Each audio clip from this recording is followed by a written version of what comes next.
सबसे बड़ा बेनिफिट है वो ये कि चीपेस्ट होती हैं, ठीक है। और सेकेंडली पब्लिक यूनिवर्सिटीज़ फ़ंड्स होने की वजह से, क्योंकि अगर मैं अपनी यूनिवर्सिटी की बात करूं तो वो UTHM जौहर की सबसे रिचेस्ट यूनिवर्सिटीज़ में इंक्लूड होती है। हाँ, सबसे बड़ा प्लस पॉइंट मलेशियन डिग्री का, आप इजीली ऑस्ट्रेलिया मूव कर सकते हो if you want to do. और उसके बाद मेरा जो बेसिक प्लान है, दो ऑप्शंस है मेरे पास। एक तो मैं यहाँ पे अगर जॉब ढूंढ सकता हूँ तो मैं यहाँ पे सेटल हो जाता हूँ, वरना फिर सेकंड ऑप्शन यही है कि मैं टर्की मूव करूँ। अच्छा। वो मेरे लिए ईजीएस्ट ऑप्शन है। मैंने ऐसे स्टूडेंट भी देखे हैं जो केल में रहते हुए 700 में गुजारा कर रहे हैं। Exactly. वो डिपेंड करता है कि आप कितना अफोर्ड कर सको, किस तरह से चीज़ें मैनेज करते हो, लेकिन मन के मेरे ख्याल से बड़ा इजीली आप बहुत ईजीली हो जाता है। क्यों नहीं किया, ट्राई किया? जर्मनी मैंने किया था अप्लाई और अप्रूवल भी हो गया था, लेकिन उसका थोड़ा सा सिनेरियोस था ब्लॉक अकाउंट का, तो उस वजह से फिर मैं उस तरफ नहीं गया। अस्सलाम वालेकुम, welcome back to another video. तो मेरे साथ मुनीब मौजूद है आज, वो स्टूडेंट जिसका सबसे पहले मैंने इंटरव्यू किया था, और उसके बाद ही मेरी ये कंसल्टेंसी वाली जो एक जर्नी है वो स्टार्ट हुई। तो इनसे बहुत कुछ सीखा। अभी ये टर्की से क्या करके हैं वैसे? इंटर्नशिप करके इंटर्नशिप करके हैं टर्की से, ठीक है। तो इनसे आज हम एक्सपीरियंस पूछते हैं इनका, टर्की में जैसा एक्सपीरियंस रहा, और ये कि पब्लिक यूनिवर्सिटी में पढ़ने के फ़ायदे क्या हैं कंपेयर टू प्राइवेट यूनिवर्सिटी, क्योंकि प्राइवेट यूनिवर्सिटी में बहुत कांट हो रहे हैं, ठीक है। मुझे ये लफ्ज़ यूज़ करना पड़ रहा है क्योंकि वाकई में कांट हो रहे हैं। तो बहुत सी यूनिवर्सिटी में, हर यूनिवर्सिटी की बात नहीं कर रहा, लेकिन तो इसके लिए ये कि स्टूडेंट को प्रॉपर गाइड कर दिया जाए तो मेरे ख्याल से बहुत अच्छी बात होगी। आप इस पर क्या कहते हैं? पब्लिक यूनिवर्सिटी में आप पढ़ रहे हैं, इसको आपको क्या डिफरेंस लगा प्राइवेट यूनिवर्सिटी के मामले, क्योंकि आपको काफ़ी स्टूडेंट ने अप्रोच भी किया था लास्ट टाइम। तो आप बताएं कि क्या बेस्ट है स्टूडेंट्स के लिए? सबसे बड़ा बेनिफिट है वो ये कि चीपेस्ट होती हैं, ठीक है। और सेकेंडली पब्लिक यूनिवर्सिटीज़ फ़ंड्स होने की वजह से, क्योंकि अगर मैं अपनी यूनिवर्सिटी की बात करूं तो वो UTHM जौहर की सबसे रिचेस्ट यूनिवर्सिटीज़ में इंक्लूड होती है। हाँ, ठीक है। तो उस वजह से वहाँ पे सिनेरियोज़ ये हैं कि अगर फॉर एग्ज़ाम्पल किसी बंदे ने किसी भी जगह पार्टिसिपेट किया है, सिंगिंग कंपटीशन, वो KL में है या फिर किसी भी एरिया में है, तो अगर मैं अपनी यूनिवर्सिटी को कहता हूँ कि मैंने वहाँ पार्टिसिपेट किया है तो मुझे चेयर अप के लिए स्टूडेंट्स चाहिए। हाँ। तो यूनिवर्सिटी अपने बिहाफ पे, अपनी पैसे पे आपको चेयर अप के लिए लीडर्स देती है, स्टूडेंट्स देती है। तो इसका ये बहुत बड़ा सिनेरियो है, ठीक है। आपको जो यूनिवर्सिटी है वो सपोर्ट करती है हर लिहाज से। और सेकेंडली ये कि प्राइवेट यूनिवर्सिटीज़ के भी MEU साइंस होते हैं, लेकिन गवर्नमेंट यूनिवर्सिटीज़ का MEU साइंस होते हैं ऑन बिहाफ ऑफ गवर्नमेंट, ठीक है। हाँ। उस वजह से मेरी यूनिवर्सिटी के जो MEU साइन हुआ है जर्मनी से हुआ है, ठीक अच्छा। है। अभी रिसेंटली उनका जो MEU साइन हुआ है रशिया से भी हुआ, अच्छा। एरोनॉटिकल की बेसिस पे, ठीक है। और इंडोनेशिया से भी है, दूसरा टर्की से भी है, क्योंकि मैंने टर्की में अपनी मोबिलिटी इंटर्नशिप की है, तो मैं MEU के बेस पे ही है। जर्मनी क्यों नहीं किया, ट्राई किया? जर्मनी मैंने किया था अप्लाई और अप्रूवल भी हो गया था, लेकिन उसका थोड़ा सा सिनेरियोस था ब्लॉक अकाउंट का, तो उस वजह से फिर मैं उस तरफ नहीं गया। क्योंकि 6 महीने के लिए अगर आप ब्लॉक अकाउंट खुलवाते हैं, you have to deposit that much amount, something like 1100 euro. क्योंकि बहुत से लोग ना यहाँ पे कंसल्टेंसी करते हैं, झूठ बताते हैं। तो पब्लिक यूनिवर्सिटी में आपको ये ऑप्शन मिला, ठीक है। तो मतलब अगर आप जाना चाहते तो जा सकते थे, ठीक है। Of course. और स्लिप भी होना चाहिए, स्लिप भी हो जाते हैं कुछ जिन्होंने होना होता है, ठीक है। डेफिनेटली उस चीज़ को हम प्रमोट नहीं करते। तो लेकिन आपने टर्की में गए, 6 महीने रहे वहाँ पे, तो कैसा रहा आपका वहाँ पे एक्सपीरियंस? टर्की का एक्सपीरियंस 6 महीने नहीं था, वो अप्रॉक्सीमेट 3 महीने का था, ठीक है। और टर्की का एक्सपीरियंस समाव अच्छा था, लेकिन वहाँ थोड़े से इश्यूज़ मुझे शुरू में फेस हुए, क्योंकि मैं जब गया था तो मैं किसी को भी नहीं जानता था। मैंने अकोमोडेशन खुद ढूंढी, A to Z मैंने सारी चीज़ें खुद अंडरस्टैंड की, क्योंकि आप किसी भी एरिया में जाते हैं आपको ट्रांसपोर्टेशन ही समझ नहीं आती ना, ठीक है। हाँ। लेकिन वो जो शुरू का जो मेरा 1 हफ़्ता था वो बहुत हार्ड था। हाँ। लेकिन क्योंकि मैं KL भी रहा हूँ, दूसरी जगह भी रहा हूँ, तो मुझे एक्सपीरियंस है इस तरीके से किस तरीके से चीज़ें मैनेज की जा सकती, ठीक है। तो वो एक गुड सिनेरियो हो गया था।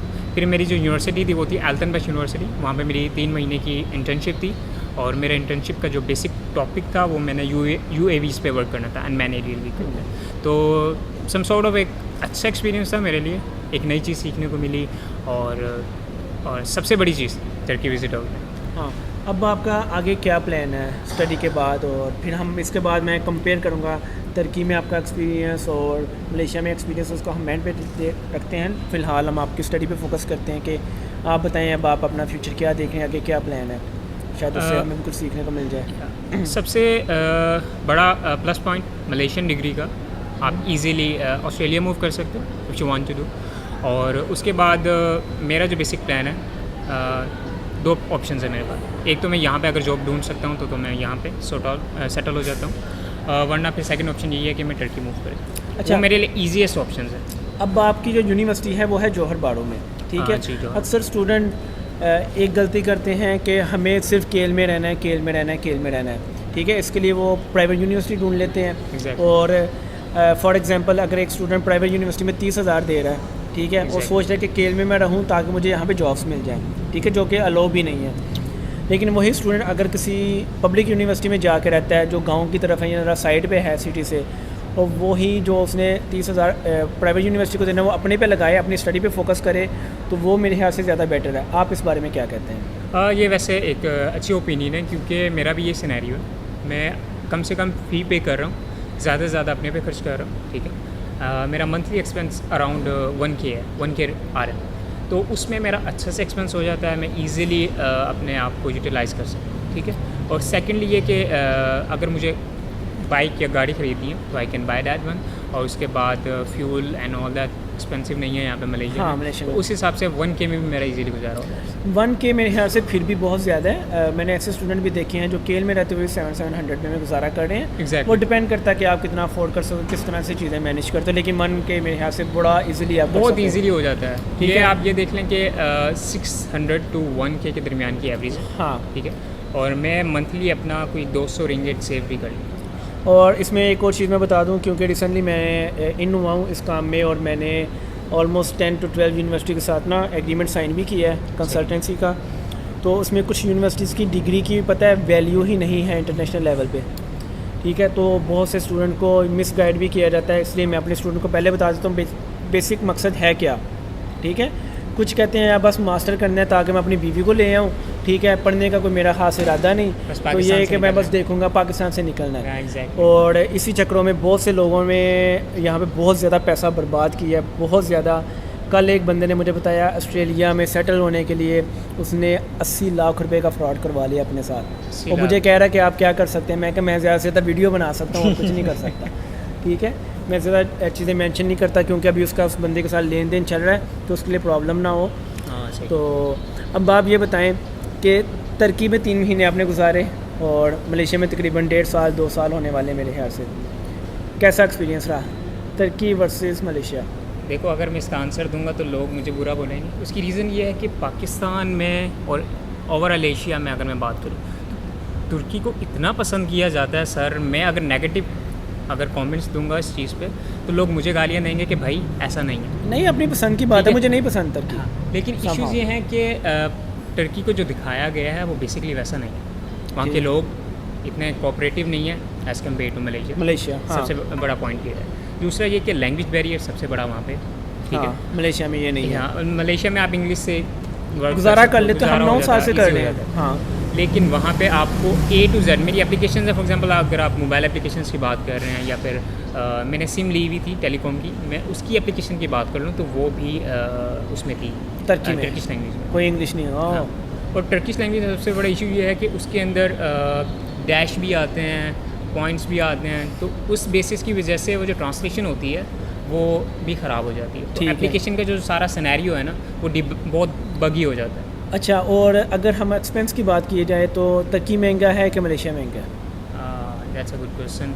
उसके सबसे बड़ा पॉइंट ये है कि आप कहाँ रह रहे हैं, ठीक है। जैसे आपने बात की ना कि 700 में गुजारा हो रहा है मलेशिया में, लेकिन मैं 1000 रिंगिट स्पेंड कर रहा हूँ। तो टर्की में मैंने अप्रॉक्स 1000 रिंगिट ही एक्सपेंस किया। मतलब सिमिलर ही सिमिलर है, लेकिन कुछ चीज़ों में वो सस्ता है और कुछ चीज़ों में ये सस्ता है। फॉर मी इशू ये था कि आप पब्लिक ट्रांसपोर्ट की बात करते हैं तो मेरे पास स्टूडेंट पास नहीं था। असल सीन ये था कि मैं इंटर्नशिप वीज़े पे था और मैं था सिर्फ और सिर्फ वहाँ अप्रॉक्स कोई 3 महीने के लिए। अगर 3 महीने से ज़्यादा ड्यूरेशन होता तो मुझे रेजिडेंशियल परमिट के लिए अप्लाई करना पड़ता, ठीक है। और उसके बाद फिर मैं उनके प्रॉपर एक स्टूडेंट कार्ड मिलता है और सेकेंडली उनका एक मंथली कार्ड मिलता है, मैं उसको अवेल कर सकता था। लेकिन मुझे 3 महीने मैंने एज ए टूरिस्ट गुजारे, जिस वजह से मुझे जो एक्सपेंसेस थे डबल या ट्रिपल हो गए। तो मंथली अगर मैं एक बात करूँ तो मेरा 10,000 पे या 12,000 पे सिर्फ ट्रैवलिंग में खर्च हुआ है। अच्छा देखें, कोई भी बंदा आता है ना, उसको स्टार्ट में प्रॉब्लम होती है। जी। कंपेयर टू मलेशिया आपको ज़्यादा प्रॉब्लम तुर्की में जाके हुई या स्टार्ट में यहाँ पे हुई? क्योंकि आप डेफिनेटली एक जौहर बाड़ू में गए थे। जौहर बाड़ू कोई केर की तरह सिटी नहीं है, ठीक है, थोड़ा सा बाहर है, डेवलप नहीं है इतना। तो वहाँ पे आप कैसा रहे? जैसे कि लोग हेल्प करते हैं, जैसे लास्ट टाइम आपने बताया कि अक्सर यहाँ के लोकल स्टूडेंट ने आपकी बड़ी हेल्प की, आपको ऑफ़र करते हैं। वहाँ पे भी ऐसा कुछ सीन था कि ना? वहाँ थोड़े से इश्यूज़ थे इस लिहाज से कि वहाँ एडजस्ट होने में मुझे टाइम लगा, क्योंकि सबसे बड़ा बैरियर था लैंग्वेज का। लैंग्वेज की वजह से आप किसी को कंपेयर नहीं कर सकते। अब यहाँ पे लैंग्वेज आती थी तो इजीली कम्युनिकेट हो गया, उन्होंने मेरी हेल्प की। अगर एक बंदा, मुझे टर्किश नहीं आती, टर्किश में कह रहा है कि मैं आपको वहाँ ड्रॉप कर देता हूँ, जब तक मुझे नहीं समझ आएगी तो मैं कैसे कह सकता हूँ कि वो मेरी हेल्प कर रहा है। सो ये बहुत बड़ा अच्छा, रेसिज्म को लेके आप क्या समझते हैं? मलेशिया में ज़्यादा है कि वहाँ पे ज़्यादा है?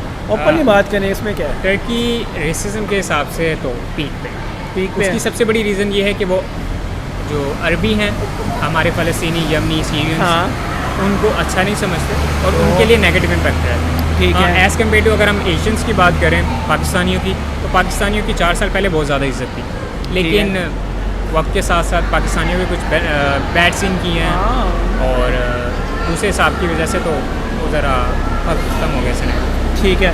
और अगर ये चीज़ें मैं मलेशिया में देखूं तो मलेशिया मुझे इस हिसाब से ज़्यादा वेलकमिंग लगता भी है और है भी। और क्योंकि मैंने जो टाइम ज़्यादा स्पेंड भी किया है वो मैंने मलेशियन लोगों के साथ ही किया यहाँ पे। ठीक है, मैंने कोई पाकिस्तानी कम्युनिटी में बहुत ज़्यादा नहीं बैठा, इससे पहले तक अब आके बैठना हो रहा है। तो मुझे लग रहा है कंपेरेटिवली मलेशिया एक अच्छा कंट्री है। डेफिनेटली मैंने तो यहाँ पे एक कह लें अपनी जवानी गुजार दी है, बचपन गुजार दिया, बड़ी छोटी एज में मैं आया था, तो मैंने यहीं से सीखा जो भी सीखा है। तो मेरे लिए तो ये टीचर भी है, माँ भी है और ये भी है, टू बी ऑनेस्ट। तो मैं आपके जो ये ओपिनियन है मैं इससे एग्री करूँगा, क्योंकि उसकी रीज़न ये है कि मलेशिया बहुत फ्रेंडली है एज़ कम्पेयर टू टर्की। और उसके अलावा मेरा विज़िट हुआ दूसरी कंट्रीज़ में भी और दूसरे सिनेरियोज़ के साथ, तो मलेशिया मुझे एज़ कम्पेयर टू बहुत अच्छा लगा। उसकी वन ऑफ द रीज़न ये है कि हम हैं इंडियन, हमारा जो लुक है वो इंडियन है।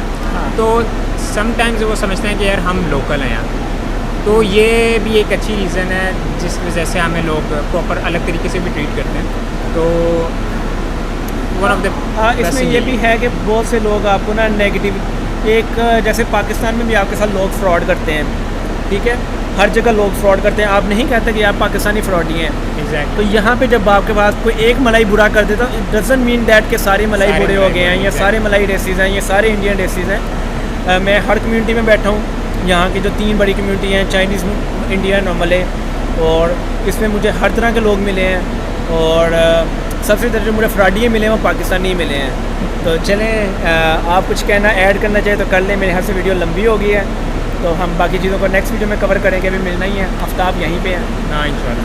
तो बस मैं यही कंपेयर करूँगा कि टर्की मुझे थोड़ा सा आउटडेटेड लगा कुछ सिनेरियोज़ के हिसाब से, और मैं प्रेफर करूँगा कि अगर मैं मलेशिया में सेटल हो सकता हूँ तो मैं मलेशिया में सेटल हूँगा। और आपको ऑप्शन हो जर्मनी या मलेशिया, तो फिर जर्मनी और Malaysia, that's a big question.